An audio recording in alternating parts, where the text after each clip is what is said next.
Welcome to the Education Innovators Podcast.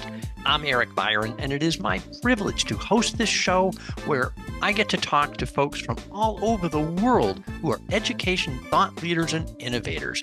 We'll hear inspiring stories from educators, EdTech founders, AI experts, and others who are fearlessly innovating and delivering unique learning experiences.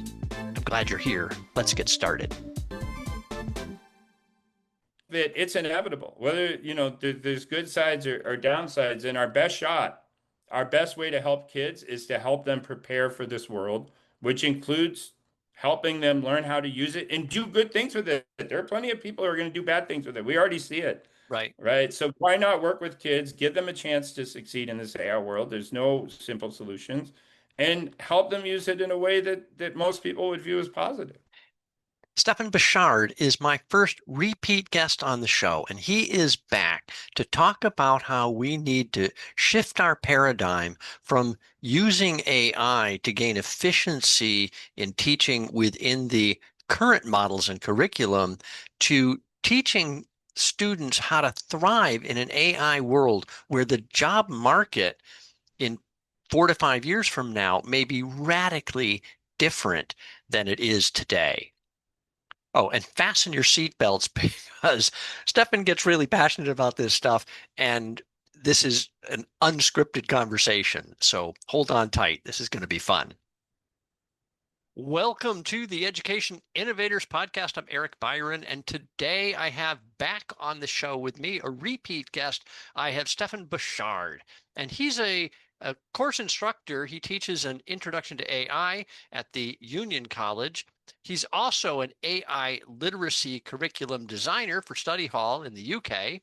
He's also an AI education policy consultant, and he's featured in our first appearance here on the Education Innovators Podcast. Stefan is a debate coach. So he's come back on the show this time to talk about one of his weekly newsletters that really struck a chord with me. And honestly, many of his newsletters do strike a chord with me. But this article, which is titled Shifting AI Readiness Benchmarks from In-School Use to Thriving in an AI World, is particularly insightful, in my opinion. So welcome back, Stefan. It's great to have you.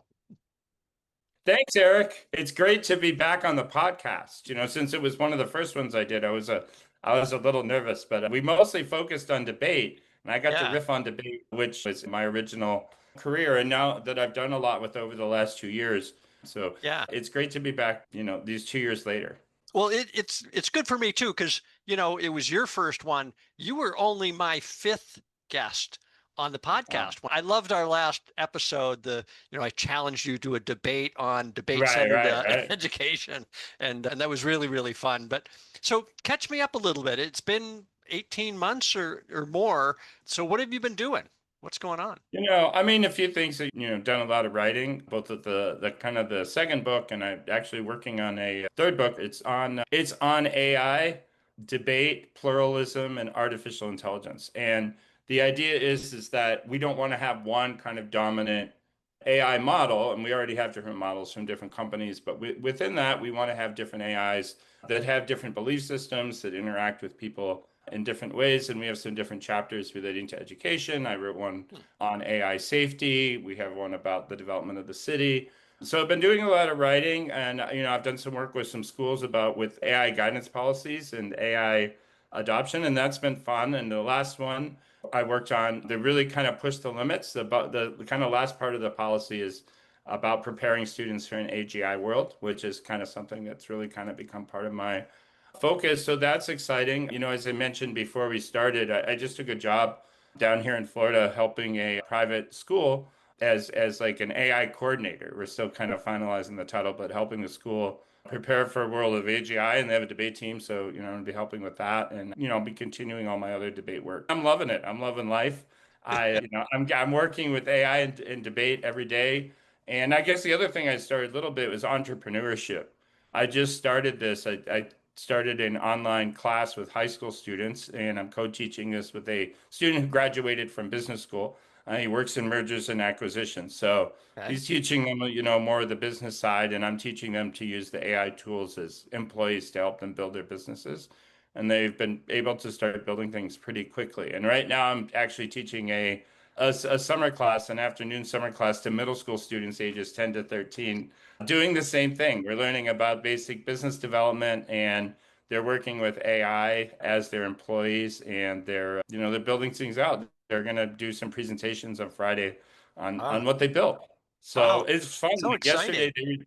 yesterday they were just really like working with the AIs to help them, develop all the different parts of their business. We talked about like some of the different important, parts of your business, even just like problem solving, identifying your market, those types of things. And then they were having conversations with AIs to help them think all through these things, like their value proposition, rewording it. They're like, this is great, right? It was helping them reword things. It was helping them generate ideas. They were just kind of, I don't think they had ever really used AI, at least most of them, beyond like the way people use a search engine, right? Like you Right. ask it a question, you get a response. They were having these huge dialogues, and they'd get these really long threads. And once I realized they had some pretty long threads, I gave them a general prompt. I said, ask it, say, based on this conversation we've had, can you develop a business plan for me?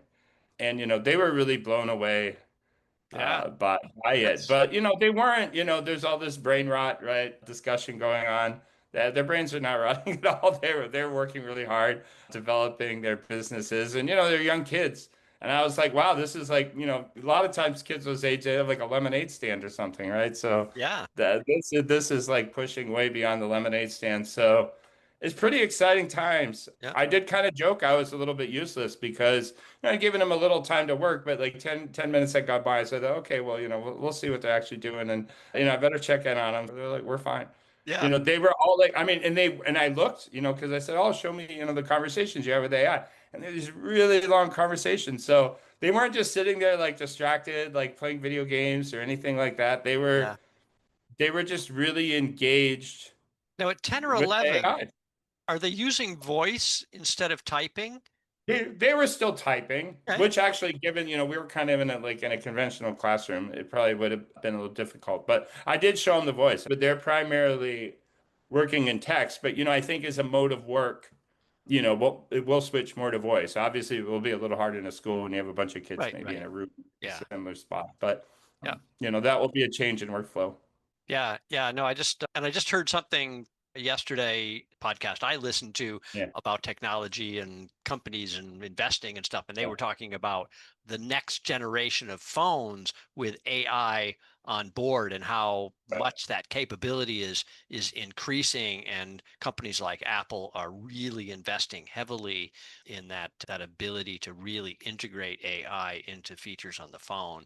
So yeah, it's going to be interesting to see what these kids can do empowered by Yeah, I AI. just think of it in my head, I'm in a lot of these like I've kind of backed out a little bit, but there's so many discussions on like LinkedIn and some of the groups I'm in about, exactly, making policies exactly how kids can use AI in school. I saw one, it was like a university, and Yeah, I think in Australia, and it said, oh, you can use AI, but the professor can tell you exactly what prompts to use. And I'm like, how is anybody going to know like what prompts somebody uses, right? And it's like, yeah, are these kind of like there's all this there's all this like, well, how could kids use it? What exactly are the ways they're allowed to use it? How are we going to police this?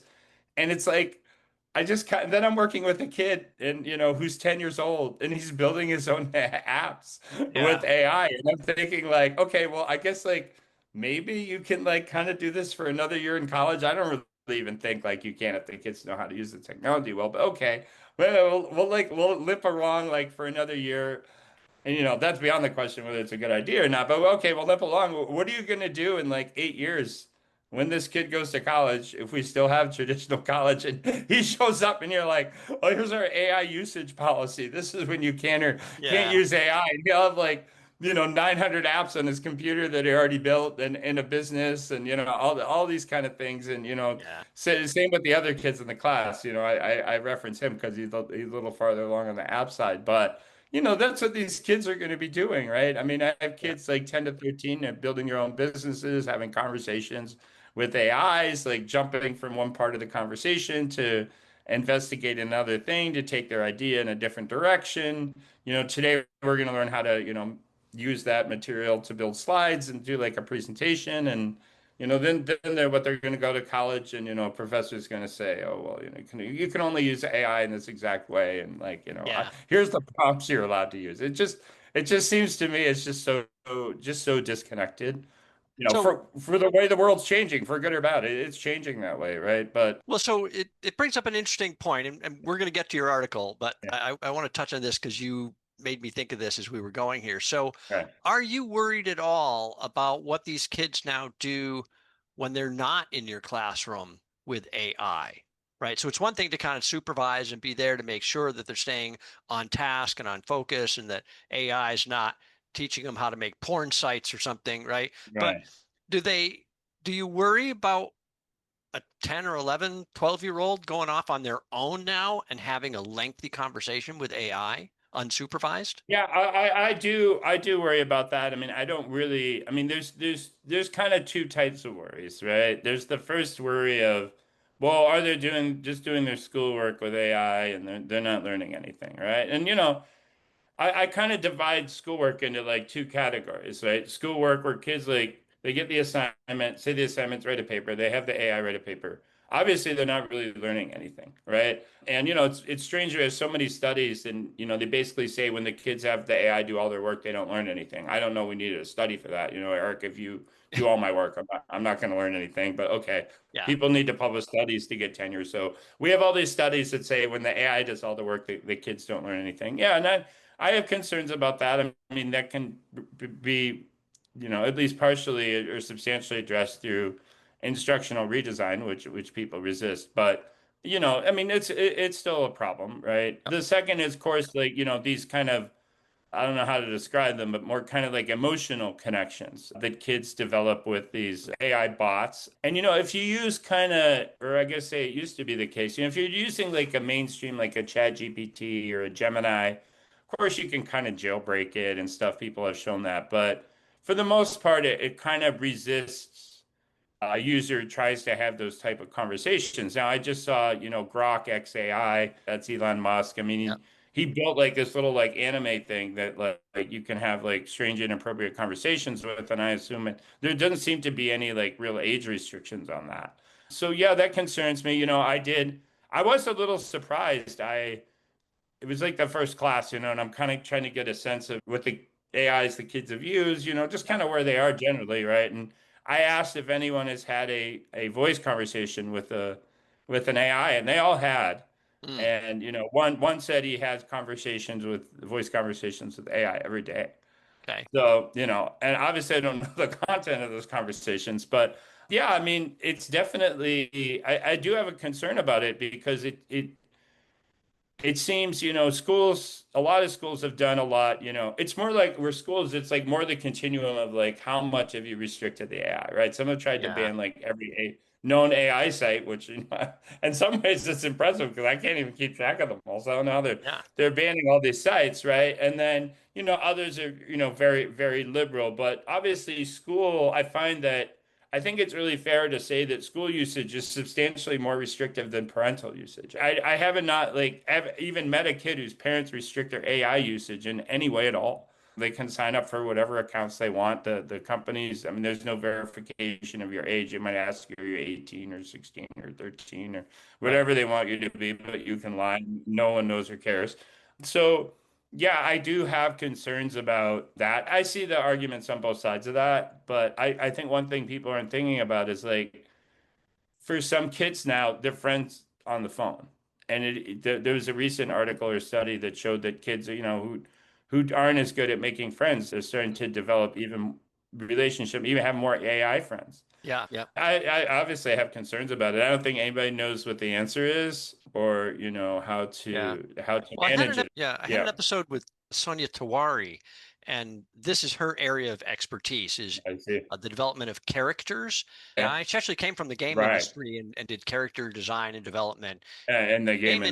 industry, and now she's kind of crossed over and she's doing a PhD around character designs for education purposes. Yeah. And they learn from the conversations, right? You have with the Yeah. characters, right? Yeah. So, They want it. And, I think too, the other thing is like AI is good, people want to regulate it. I'm fine, Like, I think to me it's like an obvious instance. There needs to be some kind of regulation, but it's going to be really hard unless every Yeah. government like wants to regulate it, or, you Yeah. have like the firewall, like around the Yeah. internet, right? Like, Well, maybe Stefan, a this lot is of a good surveillance, which has downsides, yeah, this right? is a good segue though into the topic of your Yeah, article, right, right, right? right. Because to me, you can only regulate so much. At some point, you Yeah, have right. to teach kids, right? You have to Yeah, get them to make good decisions, right? right, This is about metacognitive social emotional right. skills and the ability to regulate themselves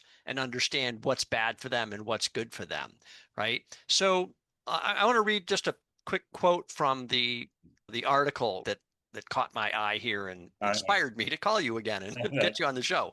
So quote, instead of counting AI usage, we must benchmark number one, whether students and educators understand the emerging world. Two, whether they've developed the collaborative and metacognitive skills needed to thrive in it. And three, whether K through 12 schools reconceptualized as educational communities support lifelong learning. So, end quote. The third point really resonates with me, and we'll talk about that. But I want to kind of get at this. First, you're criticizing, right, the way we currently measure the impact of AI in schools, but you're also proposing some things that you feel are more important here. So, Yeah. what kind of inspired you? Why did you write this article? It's interesting. It's turned into one of my top viewed articles on my blog, but I was visiting my mother and I was working on something and this thought like popped into my mind. So I decided to write a Substack on it and I wrote it in about 2 hours and I sent it off in the morning. So it was kind of a little bit of spur of the moment, but I think, part of like in a larger picture, kind of what inspired me is kind of even the very first time I did anything at a school, it was a Cottesmore school back in, I think it was April, it was either late March or early April 2023, right? When this all became a thing.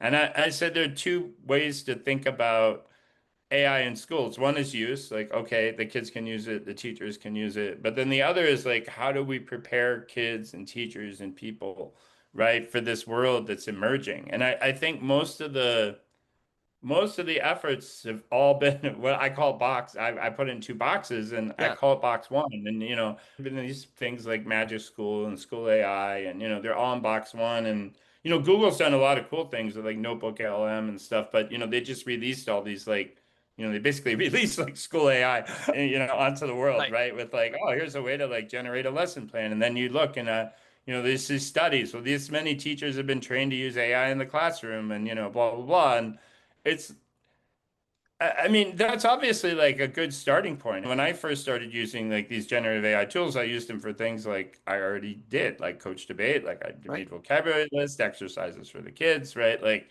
all these kind of things that make sense. But AI is so much more than a smart board. It's going to change the whole world. And I think part of what's even slowing down number one, right? Because the studies will still say like it's not enough. This is something else, or training in public schools, right? And it's saying the public schools behind, but again, it's all measured in like, well, have the teachers had like this professional development that they know how to use these lesson plan generators? And to me, like, I don't really know that a kid's trajectory in life is going to be altered by or how will they be prepared for a world, whether the teacher generates a lesson plan with AI or like, not AI. I'm right, right. yeah, If teachers want to use it to save time, it's kind of like a nice to have. It's like, well, do we want to use the smartboard or the whiteboard? I mean, I'm sure there's studies funded by the smartboard companies that say if they yeah, use the smartboard, the kids will learn a little bit more. But to me, like, there's expressions that basically boil down to it probably doesn't matter that much.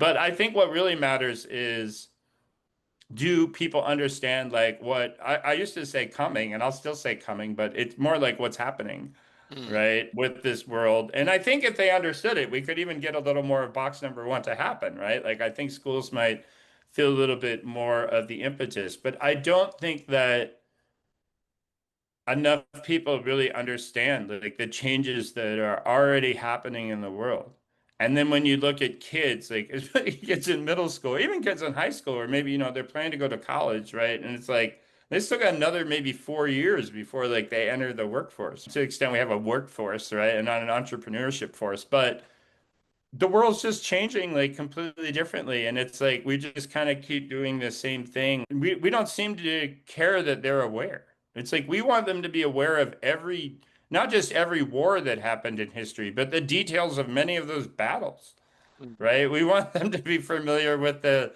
every major like piece of literature and and all the plot lines, right? And every detail. And I'm not saying that, there are instances and some value to those. I don't want to sound dismissive, but we care about all that, right? Without really reflecting on why we're teaching, but we're not telling them, hey, like there's a lot of transformation in the law. I saw a lawyer, a solo practitioner post that complaining she couldn't get access to Harvey AI. It's basically like the leading AI legal tool at this point Right. because there's a huge wait list. And she's like, this is totally unfair.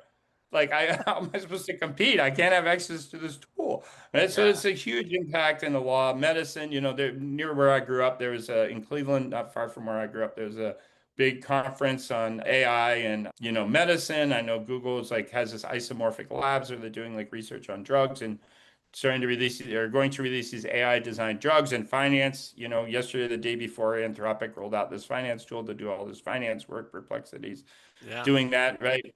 We're not talking to the kids about any of that. And we're not talking to the kids about even the type of stuff we used to talk about kids. Like the chatbot to me is like, I took health class when I was a kid. They tell you don't smoke, like brush your teeth, right? Now I Yeah. guess they say like don't vape, don't have relationships and that unprotected, right? We'll just Right. leave it at that. They would kind of teach you these important things, right? And if you think about the most practical like, things you learned in school, maybe you did learn in health class, right? Yeah. But so there's all these like things that we teach kids to protect their safety, protect their emotional well-being, protect their physical health. Like I think if for no other reason, like, we started kind of talking about chatbots, but in a way, but you're right, it like segues into this. This is like the world that's emerging. People have different approaches. Somebody probably teach the health class and say don't use the AI chatbot. Other people would say regulate it. Like nobody's even telling kids like, hey, there's this world emerging where people are making friends with chatbots, and this is creating like some healthy Yeah. relationships. And you may want to think about the relationship you have with this chatbot, or Yeah. maybe you don't want to use it, or you should talk to your parents about these types of things, or these conversations are like not really happening at Yeah. all the way I Well, see so it, I and do they're want to certainly just not part of the break in there curriculum. because Yeah. I am encouraged. So I do this show so I can get to talk to people who are Right. doing stuff all over the globe. And there are Right. people doing that, Stefan. There, there Yeah, are but people are who they are really doing it? Are trying. Yeah, are there like though like I know I've seen too like where people have like a session for parents and they talk to parents about it, right? So it's like Yeah. yeah, people are trying, but is it like in school curriculums at this point, would you say? It is getting there, but it's It's getting spotty. It's spotty, right, right? right. I mean, and this is what I do. I seek out and find these Right, places right, that are right. doing it. So, but I also do that for the purpose of encouraging others to be brave and Yeah, do that, to do it. right? To Yeah, jump in there and go, yeah, this is really changing fundamental things, and we need to not just teach AI literacy, right? We need to teach these kids how to live in an AI world. So that's why your article really resonated with me, yeah, is yeah, yeah. because I do see a lot of educators struggling with this. And and at the same time, right, you see the systems kind of default to box one because it's Right. easier, right? Yeah, it's also easier just because like you can show someone how to use it. Like there are kind of like ways to use it. I Yeah. mean, you can go all day about ways to use it better or this kind of stuff, but there's some basic use. Like usually, like, okay, people have started working with this. Like you talked about, the experts you have had on, right? Yeah. But this is all still right at the ground level, right? Like that they're kind of studying it and learning about it, and we're trying to spread. And Yeah. beyond the chatbots too, I think, okay, like, if you're teaching economics, like how is this going to affect the economy? I mean, it's probably going to lead to deflation over time because the price of producing things is really going to go down, right? Right. Like it's Right. I mean, we could also teach, some of these other things in psychology and writing. I mean, obviously, it's huge impacts in writing, right? You talk Yep. about how to use it there, but to me, it's like, it's kind of we're at this emerging world where there's all this intelligence around us, right? And it's like, how are we going to use and adapt to that? And, how do we want to, how's warfare changing? All these types of things. And so that's kind of like number one, like building awareness that this world is changing. Because I think once people see how much it's changing, then they're more receptive to not only box one, but also to, you know, hearing people who are talking about the problems of chatbots, right? Mm, To adding something into the health class. You're not going to have a whole class on like, right, the dangers of chatbots, but you can, like I say, you can put that in your health class. You can put that in your psychology class, right? You right. could, there's all different things that you can do, but until people start to understand the significance of the change, and I do think there's a little bit of the danger too, in like people have conceptualized this as ed tech. And Yeah. it's obviously tech that you can use in education. So okay, it's literally ed tech, but it's so much more than ed tech, right? But it seems to me it's like ed techs are tools that you can use in like your regular classroom to just do this all stuff you do better, right? So these like quiz generators, lesson plan generators, like I put those in the category of ed tech, Yeah. right? But it's so much more than that because it can transform how you teach. It transforms like what the kids need to learn. Like I say, we were talking before the show started about how I was working with some students, and they were just having text conversations with chatbots yesterday to help them develop their businesses, right? That would not be Yeah. possible.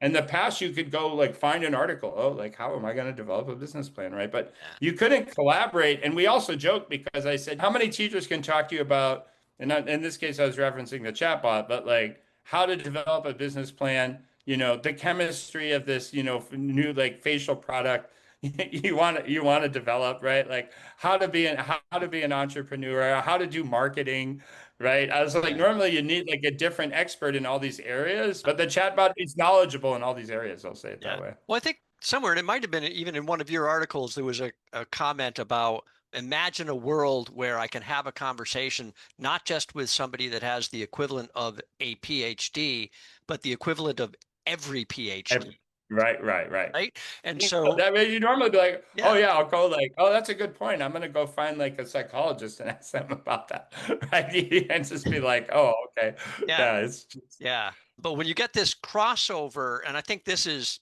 I'd say one of my personal experiences too right, with using AI is that it isn't constrained to a particular area of expertise, right? right, Where, we tend to channel, you talk to people and if they're really an expert in something, they tend to be an expert in one thing. And so every right, right. problem tends to have the same kind of solutions. That's But the right. AI isn't constrained that way, right? So it can come up with all kinds of ideas from a vast amount of Right, right. information, right? So anyway, so we do see this Oh, concept, and you called it you collaboration, and so will you use the term like AI collaboration?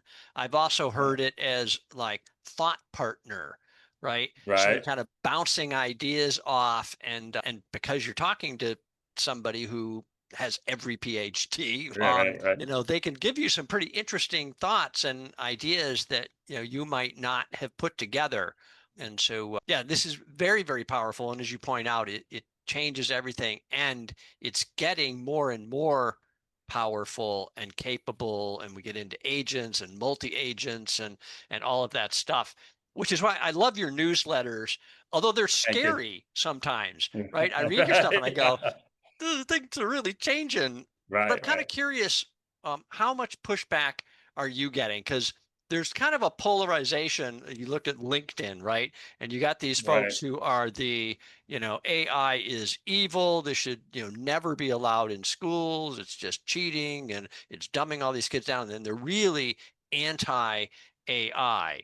But you're more of kind of an evangelist of saying, embrace what's here and what's coming and prepare kids for it. So I'm kind of interested in how much backlash are you I dealing mean, with? I don't really get a ton of direct backlash. I'm in debate, right? So those debate coaches, we've been arguing online since, the Yeah. beginning of time. So I'm kind of personally really unsure about whether this whole AI thing is good. And, I was actually working on a post on that. But, one, I worry that people are going to be economically devalued.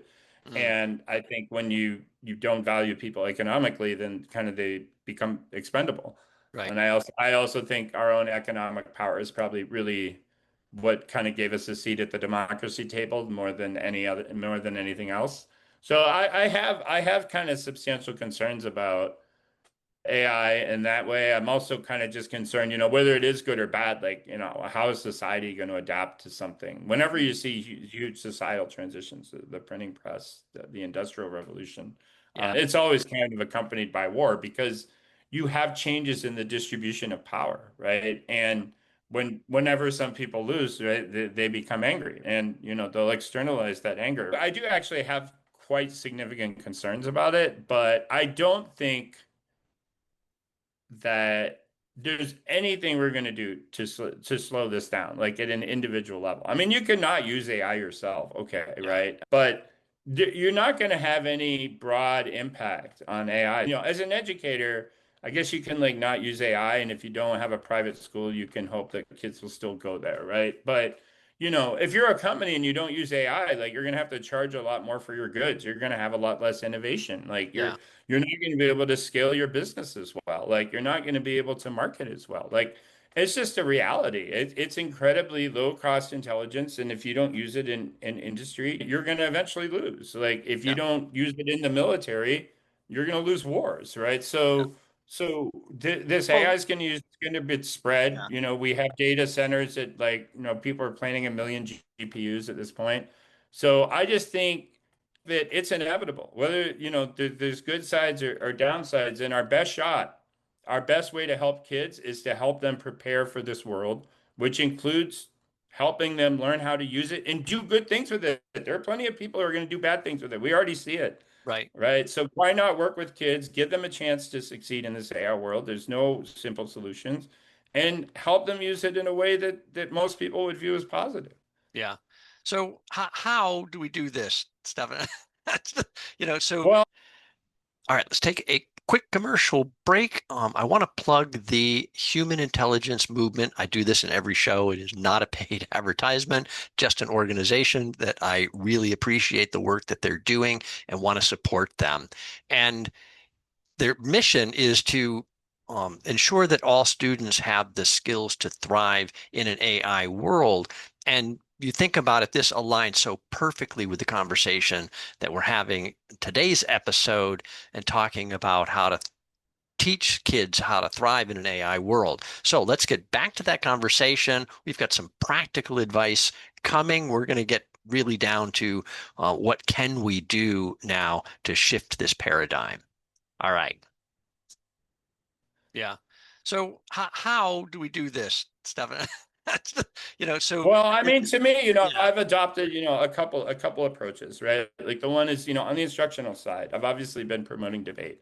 And, that comes, as we talked about before, from a lot of my experiences. I think debate's really a form of group learning, and you have all kinds of students of various experience and knowledge levels and coaches and all kind of working together and collaborating. And the kids who do debate very seriously will tell you they learn more in debate than like all the years they went to school. yeah, So kids learn in debate, and I think it can be utilized a lot more. And I think it solves the problems of like cheating on a paper and like all that kind of stuff. Basically, kind of becomes irrelevant. It helps them develop those social skills of interacting with each other, critical thinking, judgment, metacognition. What did I do well at in the debate? What didn't I do? Those types of things. So yeah, we already talked about that, but I'm kind of very committed to that. The second thing is I think that every student by the time they graduate high school should have at least built some kind of a business. And then if they go to college, and then you can take that and you have the opportunity to work with people who are experts in their areas, and you can expand that business, right? And look, everybody says like businesses are going to come and go, right? Like AI is going to do things and not do things, and you're going to have to learn how to learn. So I think the other way to do it is to really think about like how like I say, this entrepreneurship thing, which I've been working on. I think that's really important. And then like you go into your other subject, you're using things like debate, project-based learning. I think is incredible. More people are, picking up on that. That's not as much my area of expertise, but I understand it, right? Like Yeah. your kids are building like a project with a goal, and it can be interdisciplinary and all these types of things. And you can use the AI to help support that. And I also think part of the awareness, I think you don't it's a balance because you don't really want to scare kids, but like, there's all this old like scared straight, like they'll scare you to death to like make sure you don't use drugs, but they Yeah. they don't want to like tell you the reality of like, hey, jobs are going to be hard to find. Like if, Yeah. the thing that kind of concerns me a lot is like, what about people who aren't type A personalities? What are they going to do in the AI world? Yeah. Right? Because there's a lot of like, oh, you can get a job doing this thing for somebody else and they'll tell you what to do every day. Well, any job like that's going to be, for the most part, going to be able to be done by an AI, right? So you're going to have to be a go-getter. You're going to have to be a creator. You're going to have to be an entrepreneur to some degree. You're going to have to be able to speak well and collaborate with other people. And I don't know that anyone is really telling this to the kids, Mm. right? Like they're kind of this, if anything, there's kind of a little bit of a financial incentive to protect the status quo, especially if your school is already successful, Mm. right? Like, and you have this pipeline to, the Ivy higher ed, so to speak, right?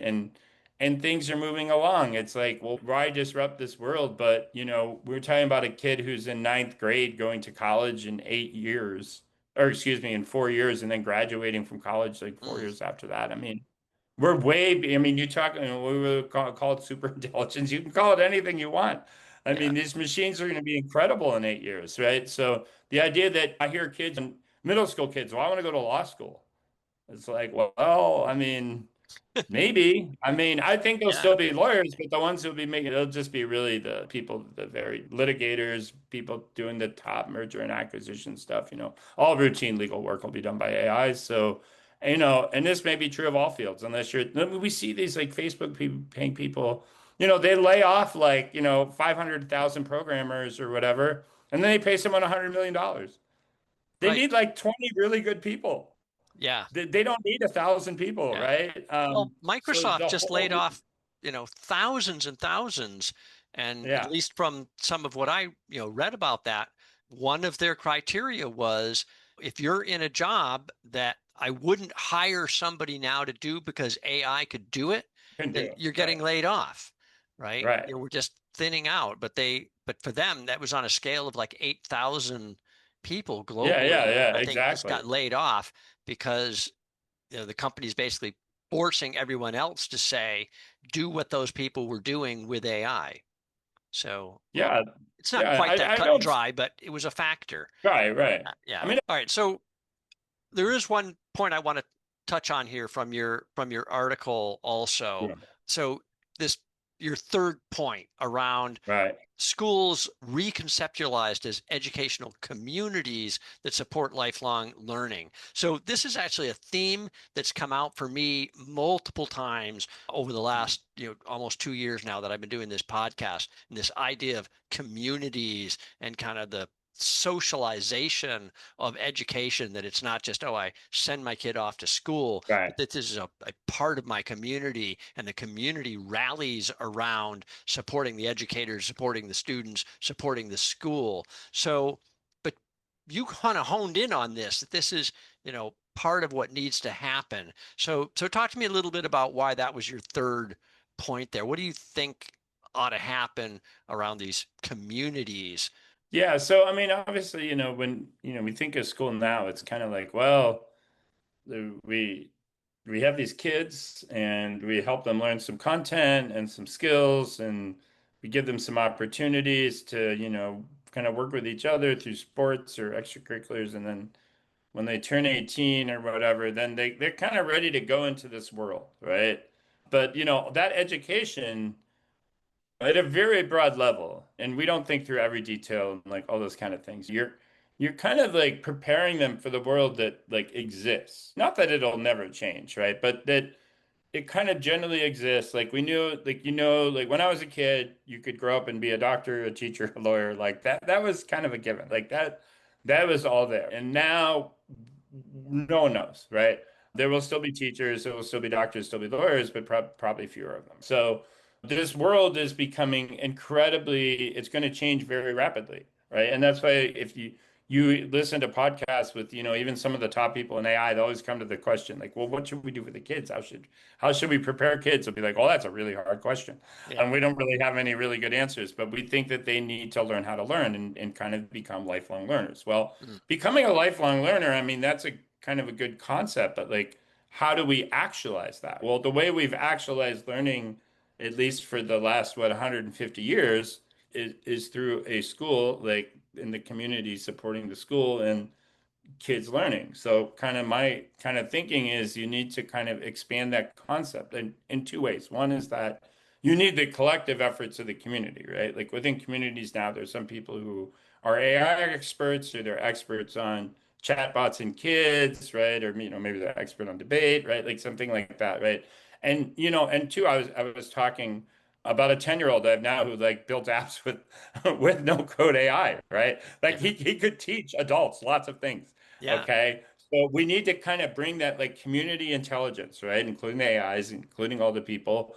And we need to make it so that they can learn like from each other. Like it's hard for adults right now, but there's a lot of things that adults need to know that kids know and they don't, right? So we kind of need to kind of bring the whole community together. And second, I don't think we should really conceive of a school as just something that supports K to 12 like education. Like the community needs educated way beyond that. And we kind of have like in the US, you have these little like community colleges that, often give free or very low cost education for another 2 years or some kind of training. But that's kind of seen as like, oh, well, these kids, maybe they didn't do well in high school or something happened in their lives. So they can kind of have like another opportunity in a lot of instances. That kind of becomes the norm and it needs to be for more than 2 years. And obviously that has like financial implications and stuff. But I think if, in the US, public education, as you may have seen, is kind of basically under like attack at the moment. And Yeah. I think if we could kind of conceptualize schools as places where not just kids went, but the whole community Mm. would kind of learn and benefit, right? Then, obviously it costs more, but the support for that would change. Like even, under the Trump administration, we're seeing these things. Oh, we want workforce development, right? Because the workforce is changing.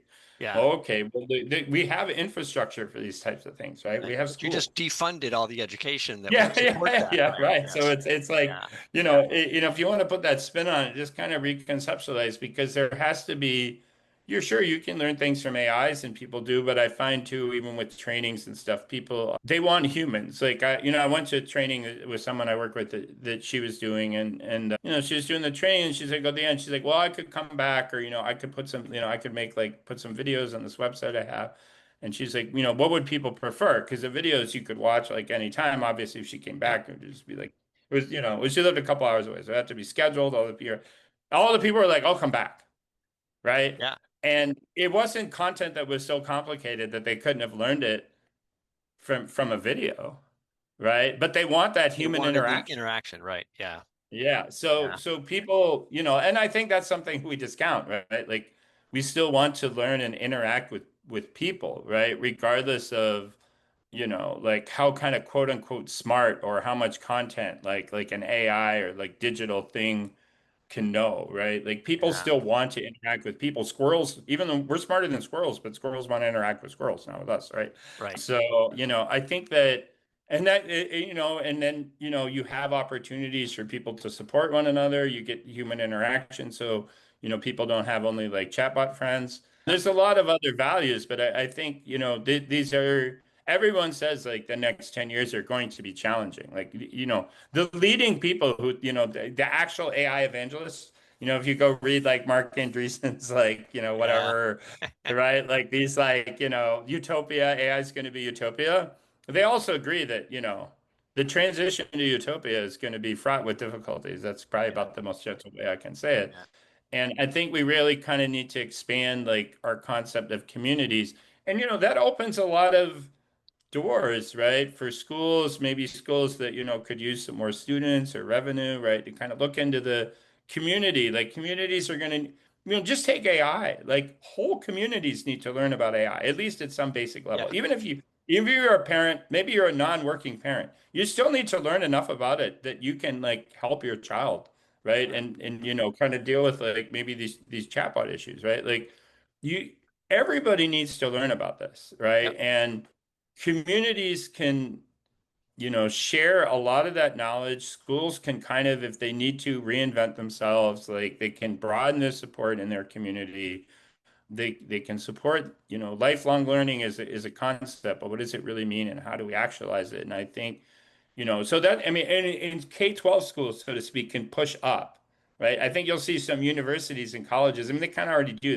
They push quote unquote down a little. Oh, okay, well, we have programs for high school students or whatever, Yeah. right? Like they're trying to kind of grab like some of that. And, but that kind of leads to kind of some, like healthy merging, right? Like, but yeah, we can't just think kids are going to go to school for 4 years and then you know, Yeah. You're you're, done. you know, Yeah. you're K-12 plus college or whatever, professional school, and then you're done. Yeah. So I'll just throw an idea. So one of the things an idea that kind of resonated with me around community was this idea of kind of give and take, right? So Yeah, let's yeah, say I want to take a class at one of these community colleges, yeah, new evolving community centers, whatever, right? right. So I go in and they basically say to me, okay, you want to take this class, what can you teach? Yeah, oh, Right? that's an awesome idea. Right. So I Yeah, go in and I go, oh, well, I could help some kids with English. I do right, some writing. I'm pretty good with that. And they go, perfect. You tutor some kids in English and you right, get to right. take a class. Right. And then maybe, I help some kids with math and they say, oh, great. You just scored some more points. Now you can take another class. Right. So you got to give and take and maybe I'm taking classes and I become a little more advanced. I start helping with the first round, right? So the kids who were just Yeah, starting or yeah, the kids yeah. who were coming I up, mean, if you right? think in the Yeah, U.S. and lots of places, that's kind of how the graduate assistantship worked, exactly, right? Like, oh, exactly, you can go right, in your yeah, PhD program, but you have to teach. In my case, it was like intro to public speaking or argument or right, whatever, right? yeah, yeah, Coach the debate exactly, team, right? You're kind of, and that's how they're funding that, and that could open a lot of doors in revenue challenged areas. Plus, it allows people to see a lot of the value that like other people, bring. It makes it affordable. It's kind of like it's like a learning. It's like a learning network, right? And then right, there is some public institution that kind of facilitates all this, right? Kind of make right, sure you teach your classes and that you go and you learn something to get like your certificate or your credits or whatever, right? yeah, So, in the US too, they're opening up alternative certification. They call them like yes, alternatives. They're gonna allow more people to certify like degrees essentially, which makes sense because they probably wanted to allow AIs to yeah, certify degrees. yeah. I actually I'm did just an saying there's episode a lot. on Oh, that you did? on well, I did a solo episode, a short one, just Okay. me on that. There was an executive order around Right, right, revamping the university accreditation system. right, right. And one Yeah. of the potential effects of that is right, new accreditors who now basically give accreditation to some of these alternative Hmm. education models that under the current Right, system can't get accredited, right? right, right. So yeah, it could be quite interesting to see where that all goes. But yes, I think, well, maybe in conclusion, from my perspective, right, Yeah. we got to keep an open mind, right? Right, We exactly. Yeah, got yeah, to no. be agile and adapt and be willing to try new things here because the world is changing rapidly and you do see a large segment of education just holding on for dear life and saying no no no no no we can't change, we've been doing it this way for so long, and the learning science and all the you Right, know yeah, yeah, the yeah. I mean, I have kind of two, it's like one, it's like, well, you've been doing it for so long that you don't realize the way you're doing it is a new way of doing it because the industrial era shifted, right? Like we shifted yeah to this way when we moved from the agriculture economy to the industrial economy. And just like we wanted to have mass production, we then needed mass education, right, to enable yeah that. So the way we do things is tied right to that. The second, yeah and I'm not a learning science expert, so I don't want to say too much, but a couple things is like one is like a lot of the learning science is driven by educating students in a particular way and in a particular model, right? It's not to yeah me like inevitable that like you have to educate people this way. Second is, kind of because of the sector, so to speak, that I've been in, right? Like debate. And, then I've kind of worked with some other students and, kind of more, fortunate circumstances around the globe. And a lot of them have private tutors and they pay a lot of money to these private tutors. And in my experience, these Yeah. private tutors know nothing about learning science, but they do help the students. It seems that they have an effect on helping the students prepare. So I don't think I don't want to knock learning science because there's a lot of it that seems to work, but it Yeah. does seem that you can learn outside the frame of learning science. And I think the final thing I'll say is that, to go to your point, like everything is being disrupted, right? So Yeah. right? Like to say that kids can only learn this way assumes that the learning objectives are the same, the learning environments are the same, right? Like the kids are the same, right? Like kids are changing because everyone says attention spans, but I don't think people realize like how much kids learn on TikTok, right? Yeah. You have adults that like learning about like through the mainstream filtered news about what's going on in the world, and the kids are just getting it raw. Yeah. Like my son said to me, because he knows, he doesn't want to talk about, he thinks I spend too much time talking about AI. So we don't talk about it a lot. But the other day we were at lunch and he's like, have you seen those videos where like it's basically like a real person? Like you can't even, there's no way to know Yeah. it's AI. And then like where did he see that? He saw that on TikTok, right? Yeah. Like very few people have seen those videos and we talked about it. And I said, well, as of right now, there's really no way to know. Yeah. Right. So, but kids are learning lots of things. And TikTok Yeah. doesn't use learning science, but he learned about deepfakes. So I I think think key there though, Stefan, is everything's it's changing. yeah, Yeah. it's not about like forgetting the learning science. It's about changing what we want them to learn, right? Yeah. We Yeah. used to teach them, as you pointed out, right, all the dates and armies and Right. Right. Right. battles and wars, right? And Right. now, right, we need to kind of shift to things that are more relevant to living in an AI world. So, yeah, the learning science doesn't change how we Right. learn. Right. It's what we learn and when we need to learn it, right? I mean, that's Yeah, yeah, and that's also, all yeah, changing. Look, yeah, people have studied ways kids learn in different environments, right? Like yeah, yeah, obviously a lot of it's about the classroom, but education's provided to kids in war zones, and people study how kids learn in war zones or yeah, and they're refugees. And we've started to learn how people learn in all different types of situations, right? And different modalities, and that could be applied. And yeah, the content. I just looking back on it, I kind of I have a social studies like teaching certificate or whatever, but so I kind of remember all these history classes, and I have nothing against history. I think if you stop teaching history, then okay, well the Russians will teach your kids history, but right. they're thinking all the details of all the battles we learned. It just seems disproportionate, right? Yeah, Like yeah, we spend all this time teaching history, but nothing about like AI. That's the one thing I learned, teaching debate. I had a debater say to me, a very young debater, "Oh, I really like debate. I learned so much about what's going on in the world." And to me, that was just so shocking because I'm yeah, like, you go to school all day.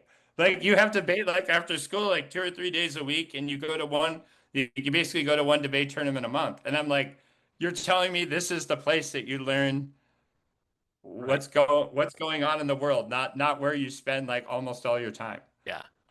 Right. It's a So different focus. Right. Yes, exactly. And yeah. I do think that is shifting and we see models like the Alpha School, right, where they're Alpha school, right, right? they're 2 hour condensed academic Yeah, thing aided by AI tutors, and then the rest of the day spent on human interaction and right. project-based Yeah. learning and social emotional skills and collaboration, communication, right? And so anyway, I think there's models like that are And going those to are exactly improve. the type Yeah. of experiments. And some people react to alpha school and they're like, well, they don't have all the evidence that we have that kids can learn in this way. It's like, well, Yeah. they're new, and we Yeah. need to test some alternative approaches. And kids are at least learning. I mean, we can tell Yeah. they take the regular standardized tests all the other kids have to take, and they do fine on them. So, Yeah. but yeah, Yeah. I think that's like another big thing is just really kind of pushing that experimentation because as someone else said, there's no more time in the school day. We can't just like add hours to learn about AI, right? Right. So what's going to get changed in terms of content? And I guess Yeah. like some people they don't like change. I love change. I kind of feel Yeah. like I thrive and change. So maybe it's good. And like you obviously like change, right? Like, Yeah. that your podcast, I mean, they're change, their people are interested in change, right? Yep. Or Yep. studying Exactly. change, like the effects of change. Like, so I don't know. I find it maybe some of my blog posts are a little scary, but I guess I'm trying to bring attention to the significance of the changes and get people to think about what they can do, right? Like Yeah. I don't know if I have any answers. I've thrown some ideas out there, right? Yeah. But it's like where I No, also throw my ideas out there so people can criticize them. Criticize my idea, come up with your own idea, right? yeah. But No, exactly. And that's right. We all need to be debating, and both sides of it right, have to get a fair, opportunity to speak. right. There's good and bad, and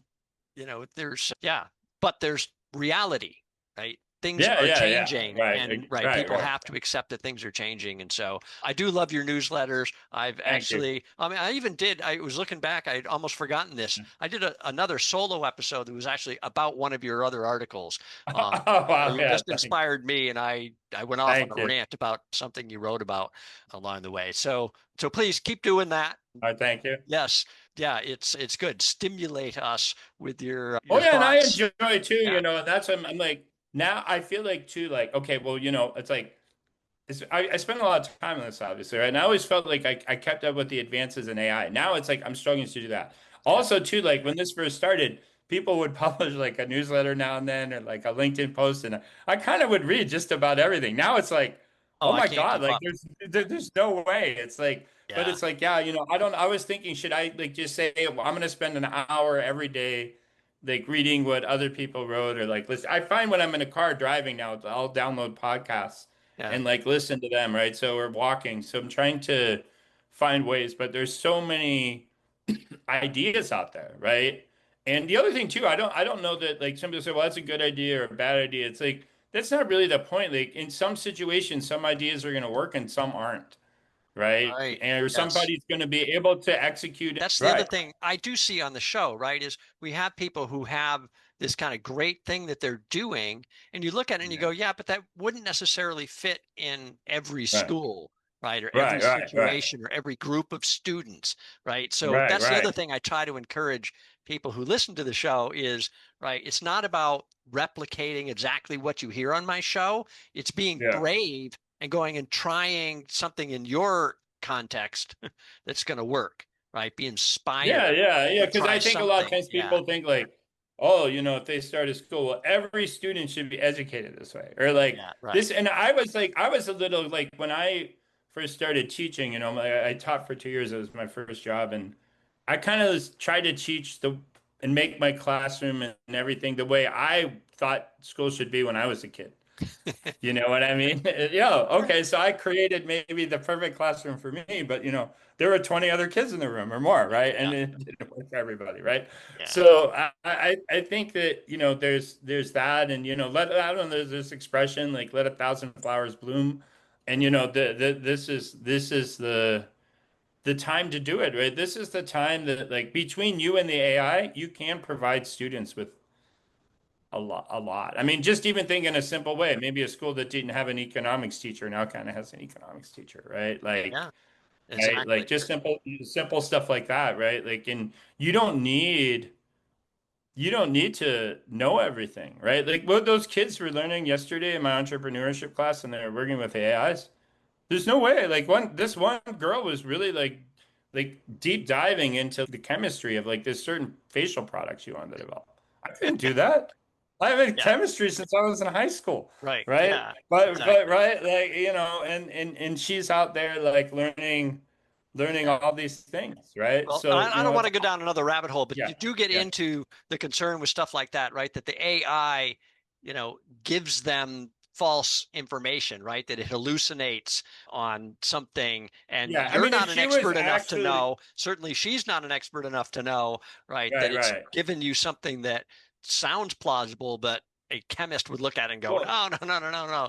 yeah, I That's mean, look, I think if she nonsense. were actually trying to get this product approved by whatever relevant regulatory Yeah. authority and sell the product, then yeah, we would definitely need to bring on, some Right. chemists. Right. But, for the purpose of like that's why too. I think people, these things have different purposes, right? Yeah. Like she's kind of learning how to build this business of products, the basic science behind it, kind of getting a basic general idea. To me, like even if the AI is making a mistake there, Yeah. okay, right? Yeah. So She's right, so learning it's how to like think through the problem think and through the thing, learning right. some, Yeah. these things are generally kind of accurate, especially I'm sure, Yeah. she's in middle school, so pretty basic science, right? Yeah. But kind of generally, accurate, taking this idea, and look, you would probably do that anyhow, right? Like if you were like a company and you want to, okay, well, you develop a drug, you have this idea for the drug, maybe you poke around on Yeah. perplexity and okay, is somebody else selling it? Then okay, then we start developing it, like you hire like a chemist, right? Yes. So Yes. I think that's I the other know. thing too, Yeah. but I'm just my point is more like